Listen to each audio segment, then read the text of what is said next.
Hey everybody, welcome to The Good Fight. We are starting season 3, and my name is Kim Bigler. We started this podcast when my son, Phoenix Bigler, had an event that led to an anoxic brain injury.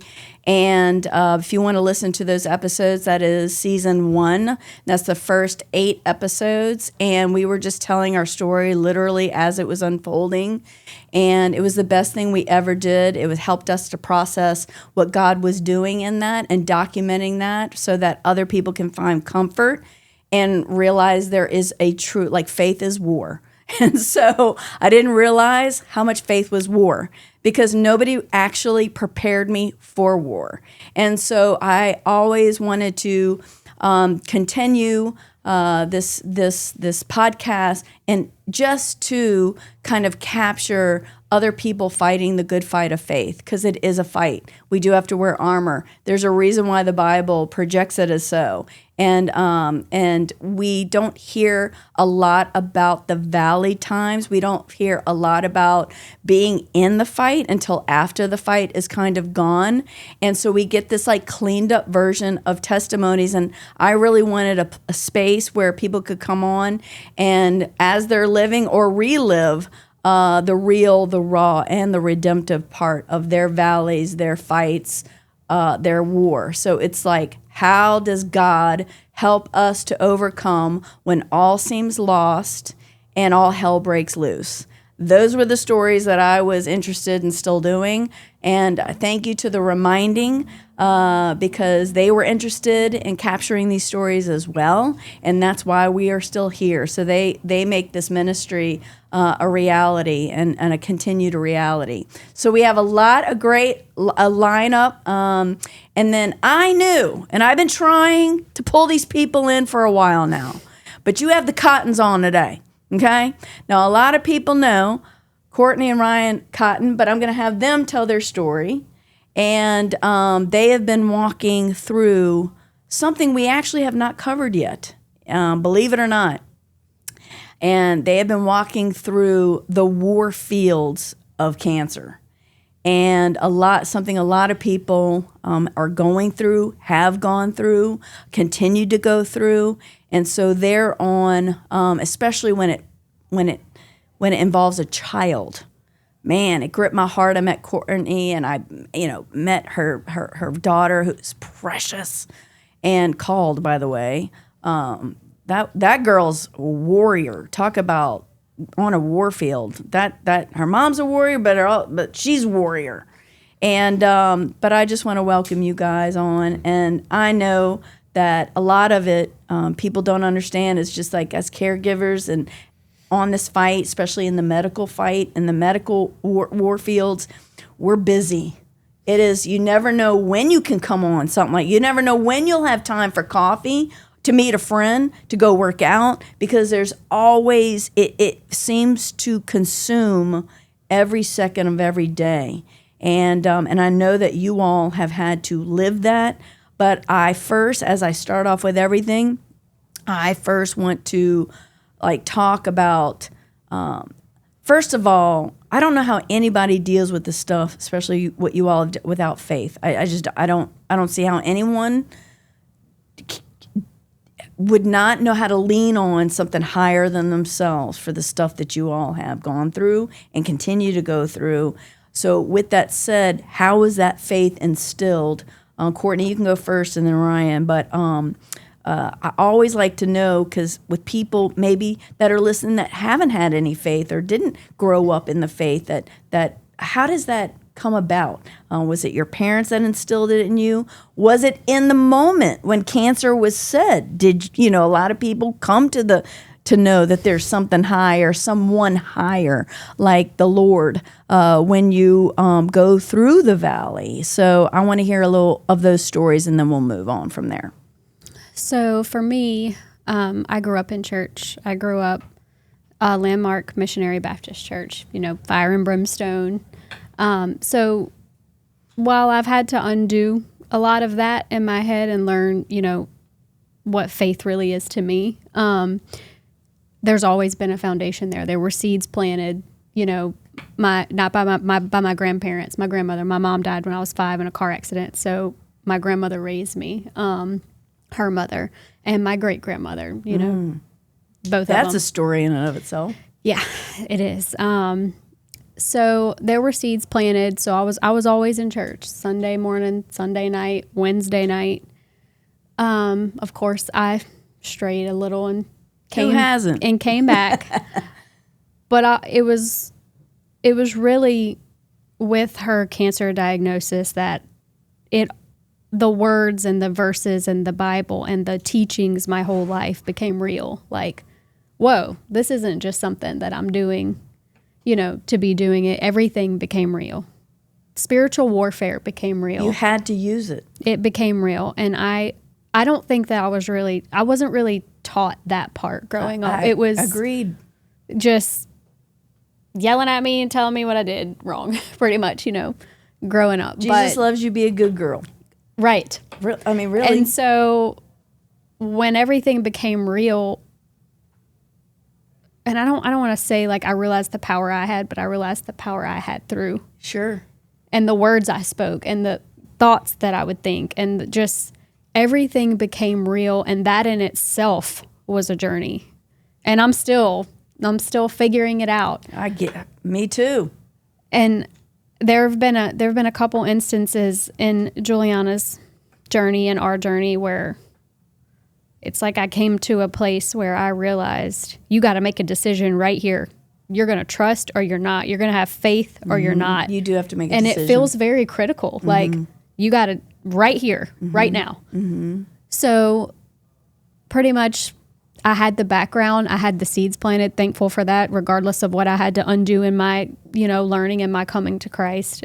But in her journey is when I really met God. Yes. I met Jesus, and I have a relationship. On the war field. Yes. I'm telling you, that's how most people, where it all solidifies. And then you can see, then hindsight's 2020, then I can see him there the whole time. Yes, preparing you know, I can see him there the whole time. And I kind of got out of, I still struggle sometimes with, you know, why us? Why are we navigating this? But like I used to struggle I think that's normal, by the way. With my mom. Like, why? At 5 years old, I needed her, you know? Or, you know, she was troubled before that, though, mental health and substance abuse. Your mom? Yes, very. I mean, she had me at 16, I think. And then my brother at 18, and she was at 23. She was dead. So, from an overdose or suicide? Car accident. Oh. But she was under the influence of a lot, from what I understand. Wow.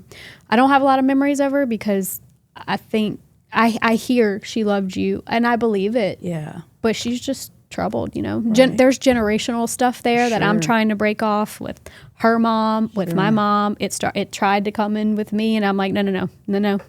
We're going to stop that. But she was troubled.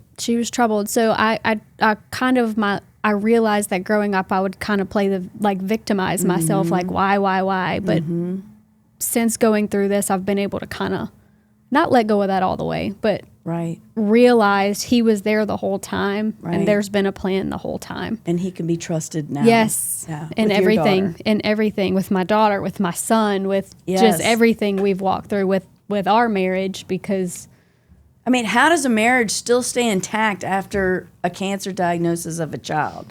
I'm sorry, but that will test your marriage like nobody's business. And I don't think that gets talked about enough around here, about how when something happens to a child in your family that requires your 110% presence, it affects other children in the house that does not get your presence. We're going to talk about that because I've gone through that with my daughter, having to only be with Phoenix 24/7, and then I had this young daughter who needed my time, and that caused issues. But also the marriage, you're constantly thinking about how to take care of a child, what you need to do for the child. You're constantly in fight or flight mode. You're stressed. You're in warrior mode. And how does a warrior mode love and be loved by a husband, by a spouse, because you're like, I'm fighting. Like, I don't have time for this. And then when you say enough times, I don't have time for this, and you're both stressed, you're both grieved, you both have different ways of seeing what you need to be doing about handling the sickness and handling all the logistics of the sickness. I can just see how Satan would just get in and rip that family to shreds. Ryan, before we get there, because I want to talk more about that, did you have faith growing up? How were you prepared having faith going into this?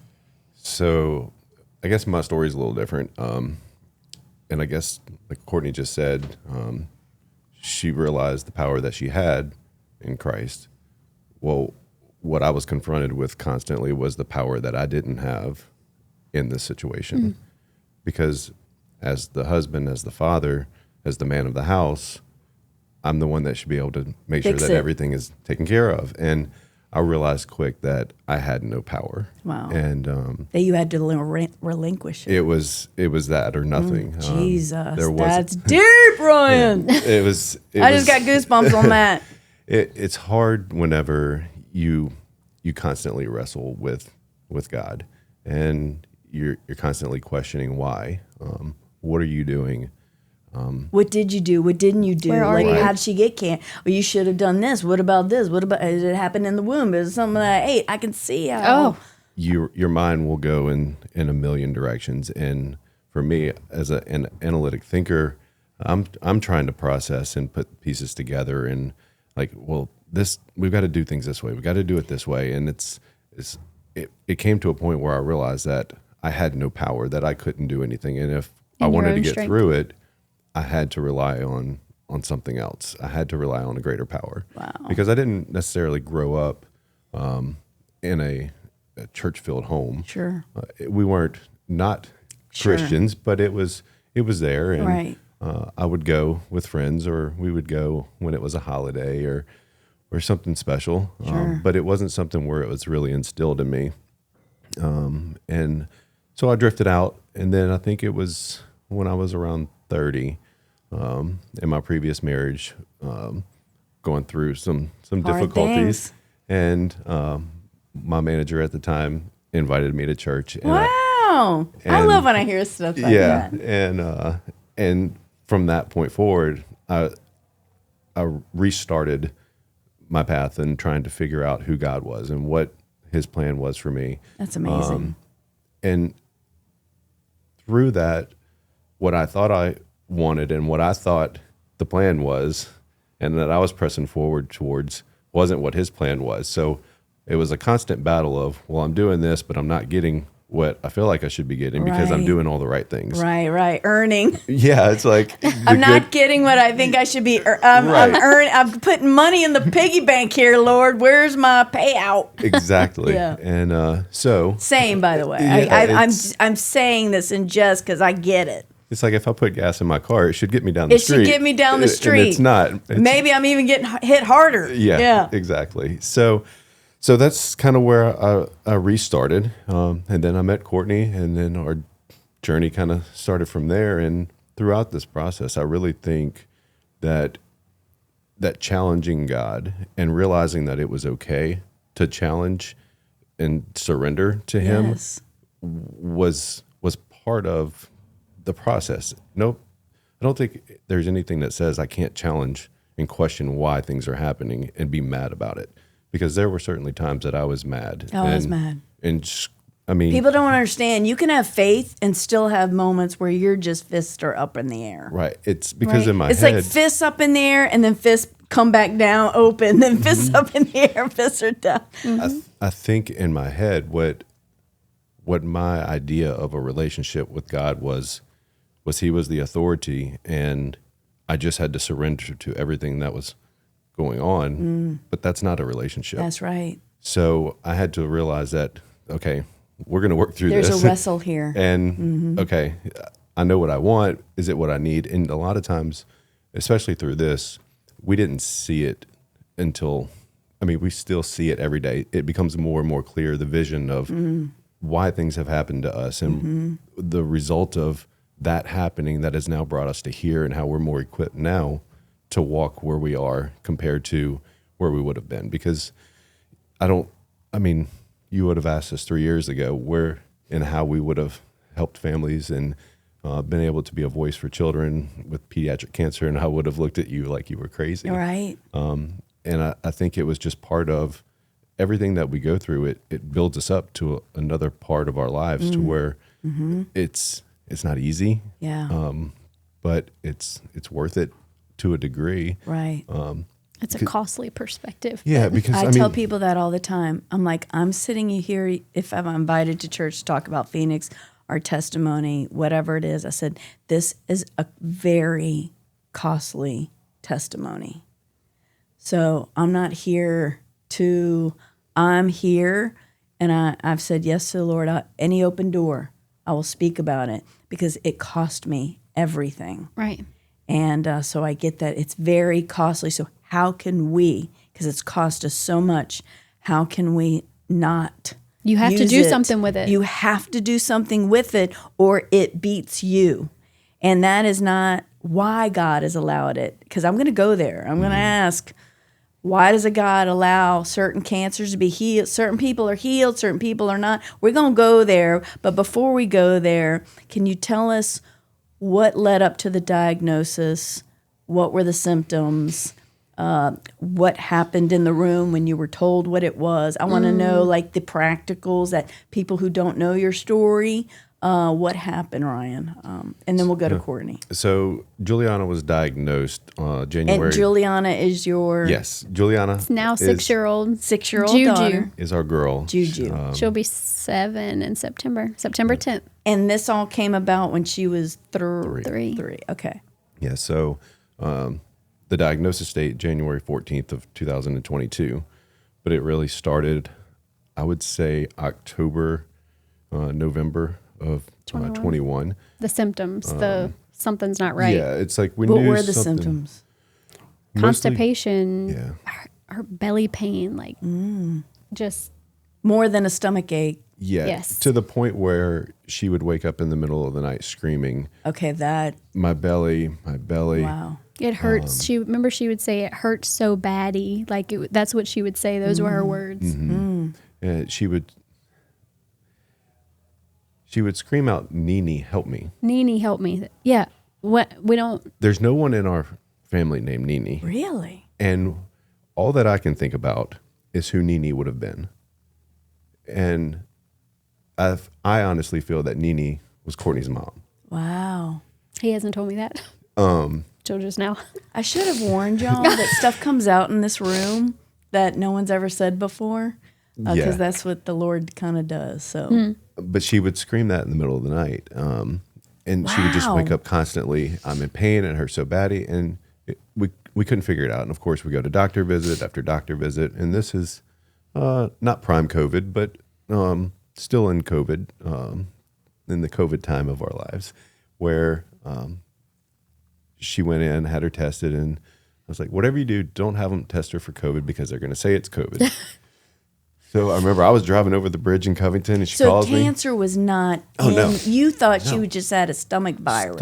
And it escalated to where we're like, we know something is wrong. Something. But not Yeah. that. Right. Not Yeah. the C word. No. Yeah. So she calls me and says, she has strep. I'm like, she does not have strep. So this is just missed opportunities to diagnose what's really going That on. infuriates me. So fast forward a little bit, New Year's Eve, 21, we're in the ER.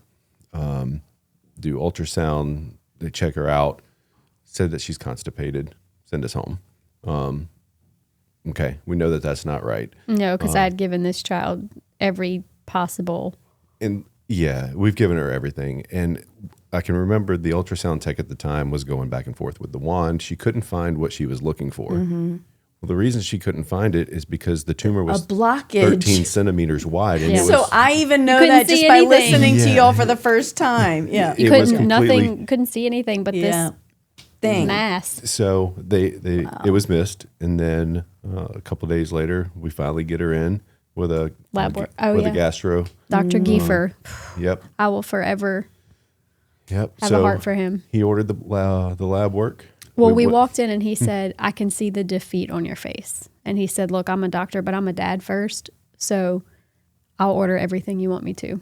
Yep. And I mean, because I had pancreatitis in Thank high you, school. whoever that doctor is. Thank you very Dr. much. Giefer God with bless. Ochsner, yes. Because I had pancreatitis in high school, he's like, all right, we're going to check her for that. And that's how we ended up finding it, was pancreatitis. And if it wasn't in true form, we went across the hall that day to get her lab work done, and they stuck her multiple times and couldn't get it. So we ended up having to bring her to the hospital here 3 days later, This child. where she got the lab work done. And then within an hour or two, they called us and said we needed to go in because she had pancreatitis. And that's where we went in that night. So who told you? I was by myself when I found out. Ochsner's My Chart popped up. Oh my. Because it pings the provider at the same time. Oh, It pings. my. And so I'm like, okay, I'm not going to get on Google. I'm going to go to My Chart and just find out what it is. That way I don't go So down you're a rabbit by hole. yourself. You're just trying to find 'Cause he maybe left to some go get us lab something to results. eat. I was standing at Acme Oyster House on Vets. 'Cause we had been there all and day I in the ordered ER. food. I just ordered the food. She was at the hospital by herself, and that came through. And What did- I'm a it nurse, said- so I read. What'd it say? I can't. I've never been able to go back and read it. I haven't been able to I go back to understand that. that. But I just remember, even being a nurse, none of it. I couldn't process any of it. I just saw. I don't even remember. But it was just. I knew what I saw, but I couldn't make the name? words make sense. I couldn't. It was, I think, possible neuroblastoma or Wilms tumor is what they were going back and forth between. But it was just like mass found here, and I was like, oh my god, I Well, can't. she calls me and Oh my gosh. frantically saying she has tumors all over her body. Which she didn't, I just She- got but- chills. But that's what the report couldn't, basically like- indicated that she could pick up. So I'm doing everything I can to get back to the hospital. And I mean, it's very clear to me. I can replay everything in my head from that night. Just seeing her when I walked in and the doctor there, it was a very numbing and dark place for me. I bet. For me, it was just extremely bright. And like, I remember the way the room smelled. I remember the sea turtle on the Yep. glass Yep. that I won't ever go back in that room. Yep.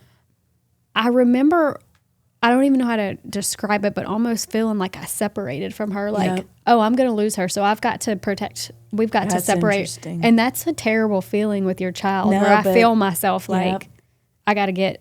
I have to figure this I have out. to get used to it.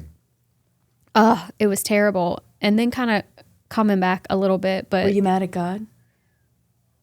I can say I want to listen. I want that answer from you, and then I want to hear from you, Ryan, even if it's different answers. I don't feel, honestly, that I've ever been mad at God. I don't feel like I've ever been mad at him, but I've been more maybe a disappointment. Like, like I said, the victim, haven't I gone through Experienced enough? enough. Why? Like, why? Why now? I'm trying to be a good mom to my kids. I'm trying to be here, for what I didn't have. And so it was more like, maybe there was anger there. There have been times when I just wanted to throw my Bible at the wall, but Yeah. Who hasn't like- been there? but mad at him, no, disappointed, almost because I've done enough for you not to do this to me, right? Like, it works like that. It doesn't. So How about you, Ryan? I don't think in the moment I was mad. I think I was separated, trying to really understand and wrap my head around where we were. But at the same time, my body was numb. I could just remember being numb and hot and just almost like in a Shock. paralyzed state of just, I couldn't really form any thoughts. I couldn't form enough to be mad at anybody. Just trying to understand really what is happening and the fact that I'm not dreaming and that this is really happening right now. I can remember as they rolled her back to the MRI and tried to get us in a room, and it's just everything was really fast, but it was like it was in slow motion. It was almost like an out of body. Like, you're just kind of like, you're there, but you're not. Yeah. Like, you're like at any, okay, I'm going to wake up like at any moment. When did you get into fight mode? the next day. Yeah. You have to. I knew that at that point, like that's when I've got to figure this out. You got to go to war. Yeah. I mean, at that point, what do we do? And that's where we traded places. I didn't. Oh, so you combusted and you went to war. I shut down. I wouldn't eat. Like, I shut down. Like, I'm the medical one, couldn't even process, couldn't figure out anything. But it's different. I've heard medical when it's on your own kid. I heard that from even doctors. It's so different. Like, it's like my brain doesn't even work. Like, I couldn't do anything but sit, hold her, and cry, almost like helpless. How did you tell her? And how did she understand it? We told her good germs and bad germs. You have a little bug in your belly. Yeah. So it was hard watching it at 3, but she was easily distractible. Right. She So didn't now really she's understand. more. The older, both relapses every time. Like, the hair thing wasn't a big deal the first time. For us, it was. I was sobbing. For her, she was just kind of like, okay. But the older she gets, the more it's like. Did she ever know it was life-threatening? I don't think I she don't did. think so. No. I think we did I don't want to say we did a good and bad job, but I understand. we did what we did thought what we was thought good. was best by trying to carry all of the weight of the Look, severity. no one can judge these situations, and everyone is going to treat it differently. Right. And when I hear anyone judging how anybody did anything, I'm like, you better shut your mouth and go to the Lord with that, because Yeah, it was. I think we just tried to carry the severity of it on our own shoulders without letting the rest of the kids and her try to feel that weight. So I don't want to say we separated it, Sure. but we tried to not make it as we scary Right. to them as it was to was us. she scared seeing you cry? I mean, there were times Like Yeah. when y'all would cry, because I would. I mean, who wouldn't cry over their kid hugging Yes. them? Like you don't know what tomorrow brings. No. Did that scare her? I don't think it did initially when she was little, but I think we were pretty good at not. Like, I would hold it in as long as I could, and then Sure. if it had to go to the bathroom for 10 minutes and just reset, let That's it hard. out That's hard. behind closed doors. I tried, and we even did that with the boys. We didn't.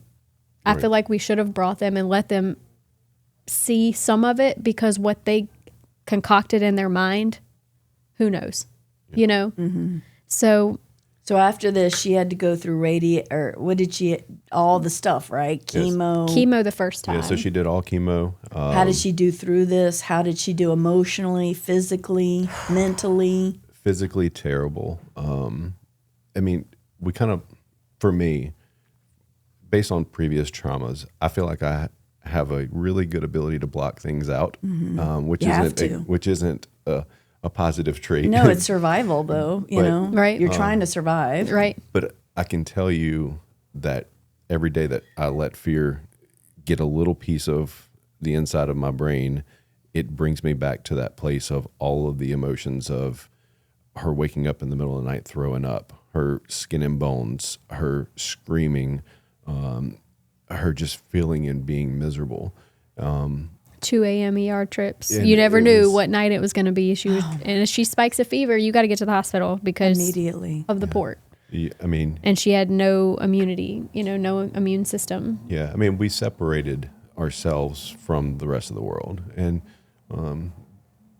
I guess that's something that we can kind of hit on later too, is the result of that. It's we did what we had to do because we knew that no matter where we treated her at, no matter what the options were, that we were going to give the best treatment to her that we could. Right. And that was really our only goal, is to Right. make sure that we did whatever we could to save her. And if that meant staying here, if that meant going to another hospital, You had we to do didn't- what you had to do. yeah, And you didn't have a lot of time. No, I get it. Like, I tell people, we have been in a fishbowl, and I don't have time. Like, I want to connect, and I want to let people in, and I want to have help. But at the moment, you don't know what help to ask for. You're in survival mode.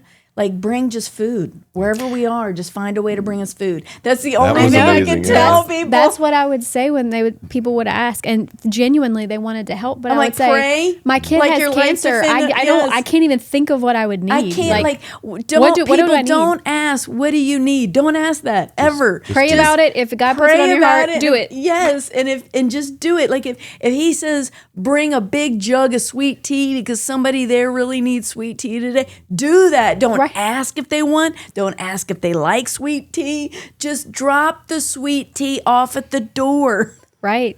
Look, Right. it's hard to say you need help. It's hard to say it, and you don't even know what you need. You didn't even know you needed sweet tea until it was at the door. Right. And that's the one thing is people would always say, if you need something, let us know. And they still say that, and call it pride, but it's hard to say we need help. We need help. And it's like, what? Can you give me a gas gonna- card? yeah. Because we're going across the causeway 6 times a day. Like, I get it. Yeah, we will figure it out. Like, I appreciate it, but for me to say, hey, we really need this, it's hard. But that's good to say, because I really do feel like people, because I feel like I was in a fishbowl. I still kind of feel like I am. I mean, when yeah. you're in this as a caregiver, you still feel like it's just like you can't be out and about like you used to be. It's just a different world for people who are still going through kids who have chronic something going on that still needs attending to.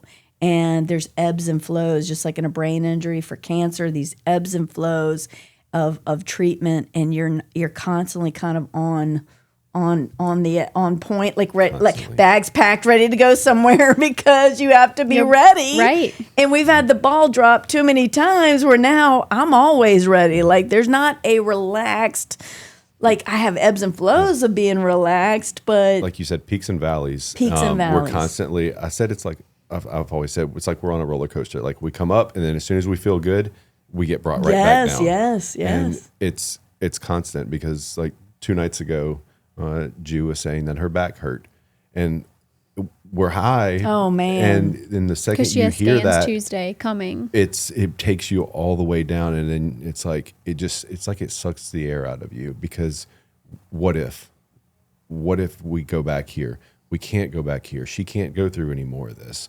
How are we going to get through this? And like, all these thoughts start going through your head just because she said my back hurts. And it's a constant battle mentally to push those thoughts back, because if not, it'll push you. Like you said, fear gets in. It'll drive you. And then I'm just prepping like- for It will something take that over. It's like Right. leaven in bread, or leaven, that it's like it will infect the whole. You got to keep that thing in check. You have to remind That's myself. where the good fight. That's the fight. that we do not have a spirit of fear. So if I tell myself Love, that is power, not, sound mind. Right, And we need a right. sound mind in this chaos, because it's a tornado where like cows are coming at you, barn doors are coming out. Like, that's what it feels like, is you're in a tornado, Right. having to navigate, and one of these things could hit you at any moment. Any moment. Are you afraid she's going to die? there was a time People don't that- talk about this, and I have to hit it, and I know y'all came here to hit it with me. So Yeah, there was a night that I accepted that she was going to die. When we were first time you're hearing this? and that's Okay, why I let's- was praying let's- against it. Let's go. when we were in New York. So a lot of people that are listening probably don't know. We've talked about when she was diagnosed, a year to the day she relapsed. So Yep. she did chemo the first 8-ish. first time for 6 to 8 months. Was cleared, had her port taken out, and How long ago was this? This is of 22. January okay. 14th, 22, Okay. relapsed. January 13th. Oh, and relapse. January Okay. 13th. The same 23. Friday of 23, Gotcha. she relapsed again. Jeez. So she relapsed. So that time it was, again, we're going to do whatever we've got to do. We didn't go to New York to Sloan Kettering the first time. That's where we're going to go this time. Okay. So we ended up going to New York, where there we did Chemo, radiation. 11-hour surgery. Yeah, it was like a 12-hour. 11 Later hour. on the table at like 7 a.m. and didn't see her till Oh, wow. Yeah. I don't even remember what time it was. So they did a surgery that cut her all basically halfway across her body. Just like here to here. To take the tumor out as much as they could. But when the doctor sits you down and says, there's a chance she won't make it through this. And I'm like, I don't have another option. Right. So she relapsed. We were in New York. Wait, and pause on that. Was she scared? I don't think she realized, What was really going on? because she had been put under so many times at that point, that she just thought it was all right. another treatment. But I remember laying her on the table. I was going to say, were you saying goodbye to her? I wasn't. I did not. I walked in, and I remember it was really bright in the operating room, very cold, sterile, and I laid her on the table, but there was so much equipment in there. I remember so many, because they only let one of us go back. And there was so much equipment that they were getting ready for surgery. And I prayed over the equipment, and I said, if any space in this room, God, just fill this room. Like, I need you to be with everything, everybody in this room. Her surgeon, Dr. LaQualia, he's retired now, but he has his hands blessed every morning, and he prays over his kids. Thank you, Lord, for a believer. And when you try to thank him, he will say no, and he'll point up, and he'll say, I'm just a vessel. Okay. And so you got the right person. Yes. So was it then when you were ready for whatever God? Post-surgery, we were out of the hospital, but at the Ronald McDonald House in New York. And she was just in really bad shape because right after surgery, they hit her with a really intense round of chemo. And 1 week post-op. Yeah. And I can remember she was trying to give her a bath, but she had the lines hanging out. I just remember looking at her and I'm like, we're going to lose her. And I can remember when we got her out of the tub that night, I sat her on the bed, and it was the first time I realized that she was scared of me. And it wasn't that she was scared of me. It was because she didn't know what to expect because she was constantly being held down for pokes. And it was that she couldn't trust that I wasn't going to have to do something medical to her. And that night I said... nobody talks about this. Please talk about this, because this didn't even come into my mind. Well, you're telling them to use their voice, right? You're telling these kids. You're right. You're there. You're holding them down. You're having to poke. You're having to do all these things. You say use your voice if you want something. And she becomes scared of her own dad. Yep. And that night I said, I promise you, I will never not tell you what's going to happen. So I said, if you have to get a shot, if you have to get your port flush, if you have to get something done, I promise you I will tell you. That way she knew, like, I'm on her team, not I'm the one that's bear hugging her, holding her arms and legs from squealing as they're trying to stick her port. Oh, because my goodness. While she's screaming, Mommy, Daddy, help me, and you're the one holding her down. The one that she's supposed to trust. She can't because she doesn't know what's going to happen, because we're doing all the things that we know have to be done so she gets the treatment.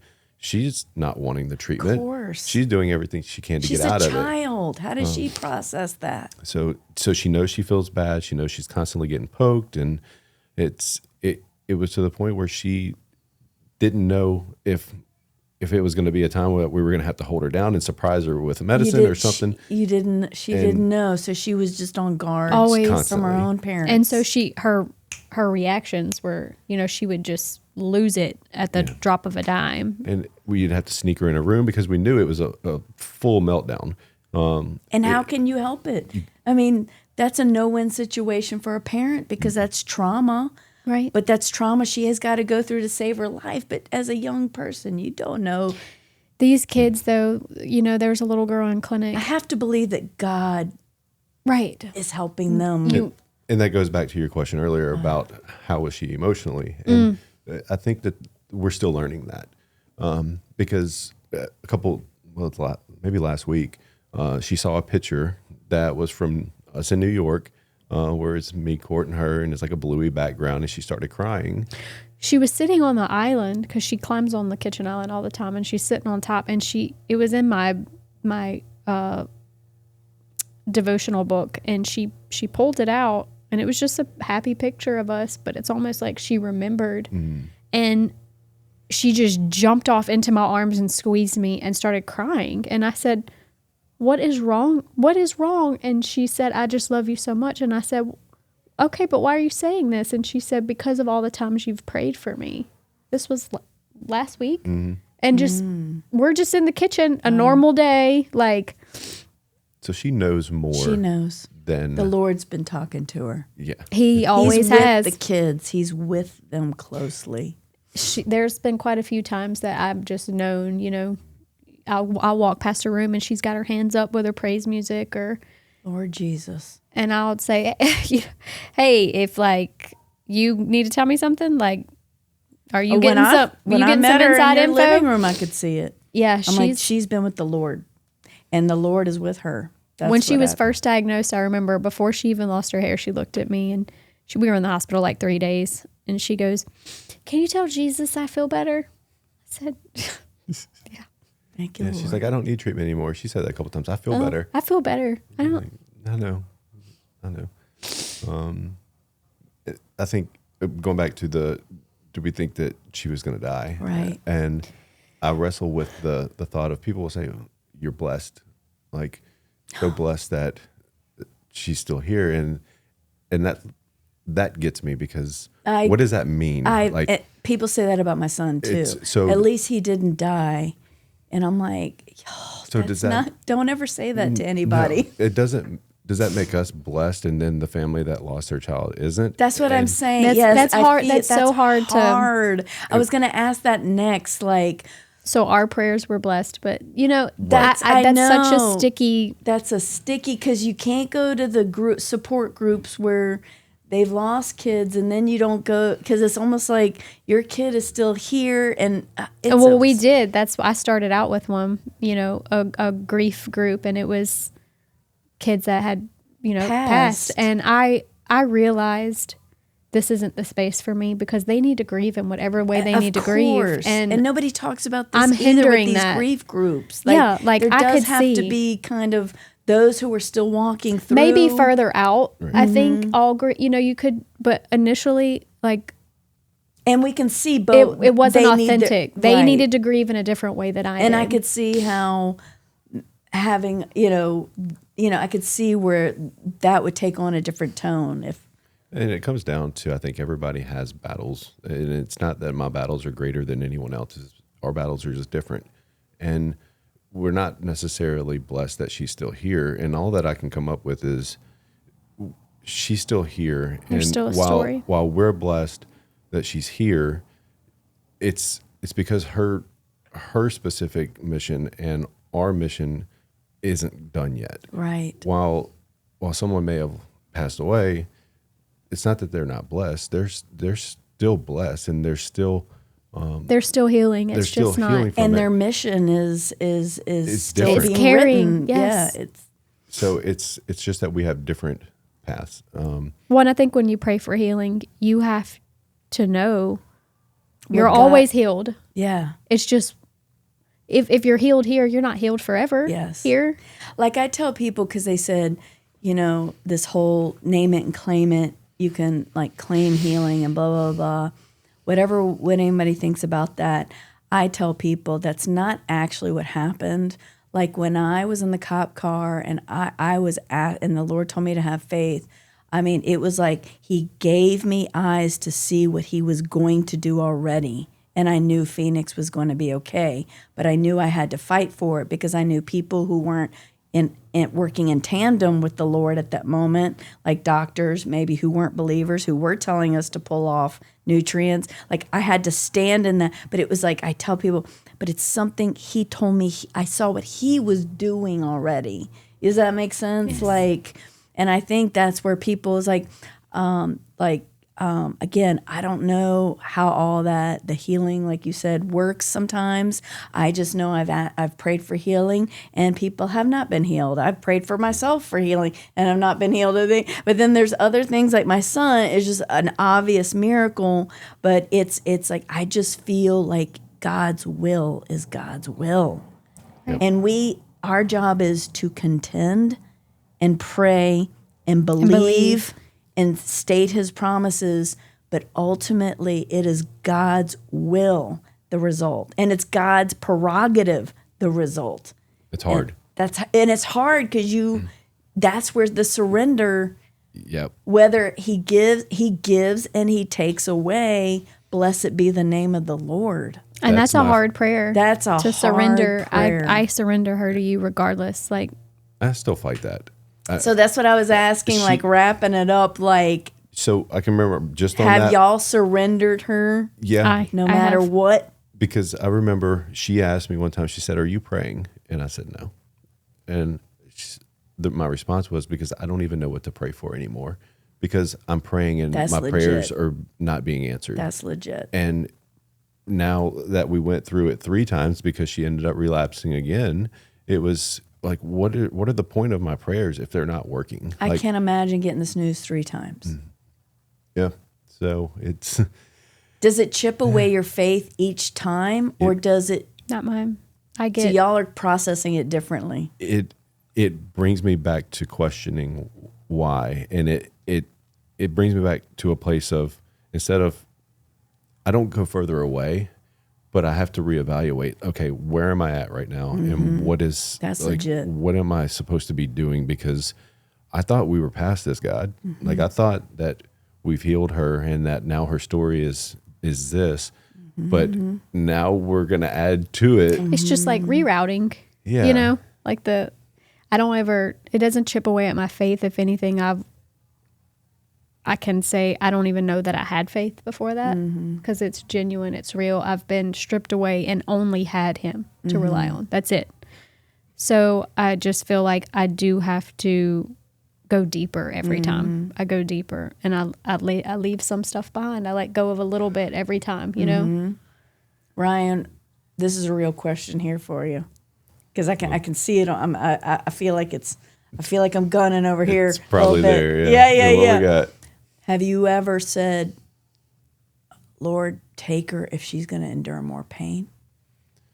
No, Okay. I haven't gotten to Has that. the pain been like that excruciating? You're like, Lord, this is not. I don't think we've ever gotten to the point of surrender with her, other than the one night that I thought that we were there. Surrender, But, like take her, you mean? Like, where I thought that her fight was done. She's always had more fight. She has. I'm not going to lie. When I saw her. And I know that she has more left to give. Yeah. And as long as that's there. It's a story still being written. Right. Not that we want it to be fight. I get it. We want green pastures. People don't understand. Look, we're Living having water. a fight. Just And we're let us- fighting. It's let like us lay Paul by the says, river. I go through this stuff for you, so you can be covered. Right. And it's costly for us to be the ones that are called to stay in this fight very visibly in front of everybody. Right. But at the same time, I know with Phoenix, that's why I asked you about the surrender. There was a moment when he came home, and I was just nervous. Like, I was just like, it was weird. I had one side of me, he's going to be completely healed. And another side of me, the Lord said, but if I don't, will you still serve me? So if I take him in 2 years, if I take him in 20 years, if I take him in 2 minutes after he gets home, will you still serve me? And that was my moment of surrender when I said, in life or in death, I will still serve you. So that was my complete release to the Lord. Whatever you do to my son, I'm trusting you no matter what. Whether you keep him alive or whether you take him, blessed be the name of the Lord. And you know what? I've never had to have that conversation since. And I that's- literally have released, and it's weird because I almost feel guilty. Like, I don't feel as helicopter over my son anymore. That's gone, but it's because I've completely released him to the Lord. And I think that's also part of it is we know that based on the treatments that she's had and based on everything that she's gone through, her life expectancy isn't supposed to be as long as everyone else's. So is it going to be 10 years? Is it going to be 30 years? Will she live to see 40? I don't know that. But in the back of my mind, I think that part I've accepted. But because we're so far separated from that, I'm okay with it.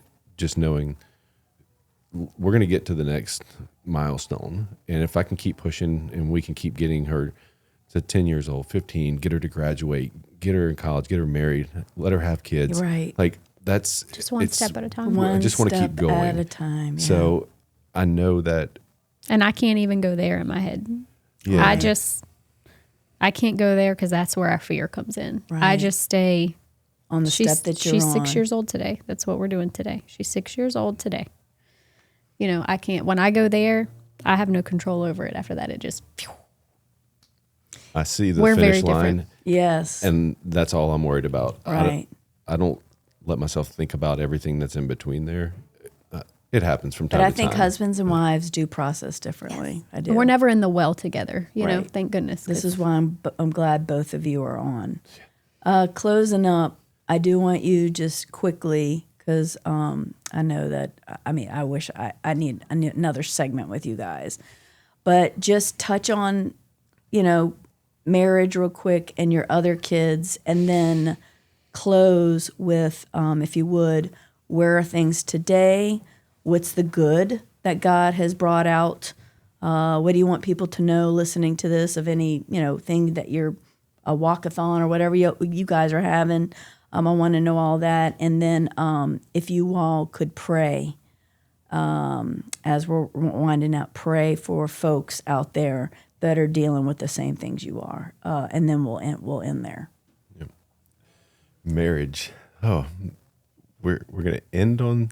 I know I hate to wrap it up with this, gosh, but give them the bullet points. Marriage and again, I'm going to have to have y'all on for a whole new session. I think marriage in general is hard. It's a fight of its own. But I think when you have everything that we've talked about going on in between, your day-to-day, I love yous, your passings in the kitchen, it will separate you because you're mentally in another place. So it's all your attention. It's constantly trying to remind yourself, like, we have to stay connected. You're in this together. Yeah. It's very easy to feel like you're not. That is true. And that's the devil. Mm-hmm. I do believe that is spiritual warfare. The devil saying that you all are not together on this when you're actually the more together than you've ever been. Right. You have to fight as one. Yeah. So I think while we've been pulled apart, I think we are still closer together. Yeah. And that's normal wear and tear in a fight, right? Yeah. That's normal wear and tear of any relationship in a fight of faith. Yeah. I don't know how people. I see how people don't make it through, and people have made the comment. Well, most people end up in divorce, graveyard, and it's like, yeah, I get that. I don't care about statistics. Like, you're right. If it wasn't for Jesus, I didn't care about the statistics of her surviving. All I cared about was doing what needed to be done to help her. And the same thing with our marriage. Like, we're gonna make it. Yeah. Like, one way or the other, we're not giving up. You've made a covenant. Yeah. It is what it is. Like, we're doing it. Sometimes we're dragging each other. I get it, but that's great. Yeah. That's honest. That's legit. We're either dragging or one of us is pushing the other one off the cliff. Yeah, and when one is down, I found the other is up. And when one is up, the other one, so. I think you just have to be aware, like, the enemy puts stuff in my head, but he's not doing this, and he's not doing this. They're not doing enough. And then it's like, but you're not doing, your part. So a lot of humbling myself. We've gone through that as well, and I've heard of every couple going through that when there is a medically fragile, whatever, child in the home. So. As far as the boys. Yeah, what about the boys? I know that they've had some issues, but again, these are things that, of course, take a toll on everybody. The kids get neglected. The other kids, I don't want to say get neglected, but they aren't. In their mind, their perspective. Mm-hmm. Or they don't speak up because you have enough on your plate. So I'm not going to tell you about the stuff that's going on with me. Yeah, and, everybody was so amazing. Like, the community and everybody that came together for us. Like, so we amazing. couldn't have done and made it through without, like, we couldn't have done it on our own. But at the same time, everything was focused on you, and rightfully it was her that was going through it. But as a bystander, they're standing back and they're watching everything that's happened. And it's almost like they're in their critical years. They're 13, 14, and they're still developing, but yet they're on the back burner, and we're trying to give them attention, but in the grand scheme of things, this has to take priority. You can't. That's what I tell people. You can't do it. It's not normal. No. We are doing our best in an really abnormal situation. Right. And you have to let go of the expectation and pray over the kids that feel neglected and talk as much about it as you can and be very forthright. You're right. You are being neglected right now, and I wish that we could give you the time we would love to give you in a normal situation. But that is what you're saying is true. You can't. The more you try to be a normal and give all the normal, it's worse. It's like makes you feel more guilt, more whatever, and you just have to leave that to the Lord and be as communicative as possible. it's another one of those not fairs. It's not fair. It's And I think it was when deserve she It's like the relapsed. stick. It's like the pokes on her. They have to happen. It is reality. This is Right. what we have to do. And then with the kids, this is reality. It's like the pokes. It's like sometimes I'll think, I was like, my life wasn't hard. Like, I mean, we all have challenges, but growing up, I don't remember life being hard like this for my parents. It's Right. like, why do we keep getting battle after battle after after battle? battle. And it's like we get through a hard, and then here comes another one. We get through that one, and it's like then they start piling on top of each other, and it's like cycles that we continue to go through. And I think that's just part of the shaping and molding us into what we're supposed to be and where we're supposed to go. That's what I want to end with, is the redemption part. What do you feel all this is about? Where has been God? What are you doing about it now? And then we'll go into prayer. I'll let her finish, but I know that he's been there the whole time. And it becomes a little more clear as things start to settle down with where we're going right now. I used to say it's like we're in a tunnel that we couldn't see. It was just a dark tunnel. And I know that the light is up there, but I can't tell how far it is. And every time we get through something, I feel like it gets a little bit brighter. Like we're almost at the end of the tunnel. And I feel like we've gotten to a point where we're almost at the end of that tunnel. There's going to be another one, but we're at the point now where whatever our purpose is from this is starting to shape its own self, and who we've become is. I mean, who you've become is really the gold. Yeah. Yeah, It's it's like the gold. And it And was who started. are we to tell God how to do it? It started last year when we were like, how can we give back? Like we always knew we wanted to help and give back. But you were just feeling freed up enough to even think about it. Right. Yeah. Not having to, being okay with reliving it and, just thrown Talking into about the. it like this. Right. Yeah. And a lot of people don't know this. But last March, February-ish, and our elderly neighbor came over and said, hey, we're moving. Do you want to buy our house? And I had told him when we moved in that I would love to have it. Well, things worked out where we were able to sell another house. So we were able to buy this house without any debt on it. And our goal when we bought that house was to turn it into a home where cancer families can come, Wow. where they can come and stay for free. Or Wow. grandparents, That gives Where me they chills. can- spouses, where they can get away. siblings, they're Lord so have mercy. separated. Thank Because you, Jesus. when she was going through treatment, we went to the steel place in North Carolina for free. And when you're in treatment, you have to isolate. You can't do anything. Yeah. So we wanted a place where families could come, where they could feel peace, where they can rest. And that's And what it's the clean house next. environment. But it's still and- close to Yes. the hospital if But they it's- need to get back. Wow, Yep. Yep. that gives me. Or grandparents come in and Oh I my want to gosh. see, I That want to is go so see the the Lord. sick kid and let the parents come home with the I'm other feeling siblings. Jesus all over that. man. So we got the house, and Then she We'll- relapsed. Yay! we'll wrap- yep, That's so- awesome. so- You heard it here first, yeah. folks. So we have that house. That it's still a work in progress because she ended up relapsing after we got it. So we had So to- now it's serving so we our had family to- at the time. Yeah, so at we the had to moment. rent it out for some extra income to an amazing family that it is serving them in a way that they really needed to be served in. Wow. They're and in then when church they're ministry and they're fostering and adopting kids. That's And amazing. I So- love how God is working all things for good Yes. for those who are that love Him and are called according to His plans and purposes. And I think it's just the beginning for you all. I do. I feel like you said, Ryan, I think you have a good outlook on it. And she's been that warrior. I love how both of you all have tackled this. I feel like you all have both in your own way have held on to Him. Well, In your and if own it way. wasn't for her, I wouldn't. I can tell you that right now. She's The men are a supposed warrior. to lead, but if it wasn't for her, Oh, like, when would I have first been so met her, far. I know. Yeah.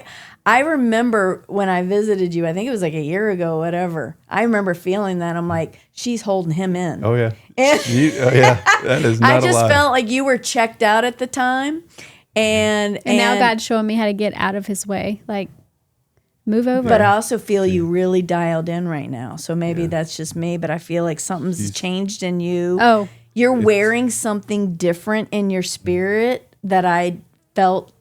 It was like when I visited the house, it was closed off.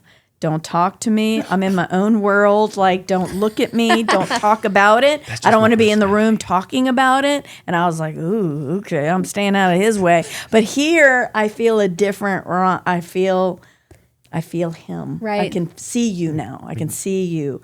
And She said I make people feel that way. I think it's because I'm an introvert, not because of anything else. introvert, maybe the biceps, who knows, but I just want to thank you all so much for sharing your story. I mean, I haven't cried on and off on a podcast before this much, and I didn't know a lot of this stuff, and I'm glad. This is why I don't ask before people get on, because I want to ride this out with you all.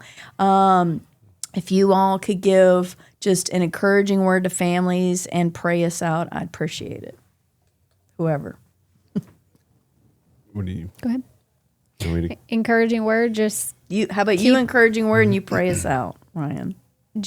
I mean, like this podcast, The Good Fight, you have to really take hold of the fear and just not let it in when stuff like this happens, and hold on to truth, because if you hold on to anything but truth, you're just going to spiral. I don't know how, like you said, I don't know how people don't lean in on God and just hold on to his truth, Jesus even when is it the doesn't anchor, make y'all. sense. Jesus is the Right. anchor. Because it can get dark and it can get scary. But you got to hold on You're to truth. not alone. No. You're not No. alone. And don't just search for the good, feel good Bible verses. No. We need depth, people. Okay. You need conviction. You need Can we depth, you please need- ask everybody who's a leader in church or teaches or has prayer groups or Bible studies or pastors? We need depth. There's a lot of folks out here that need more than using the Bible as self-help and the 3 points and 5 points of.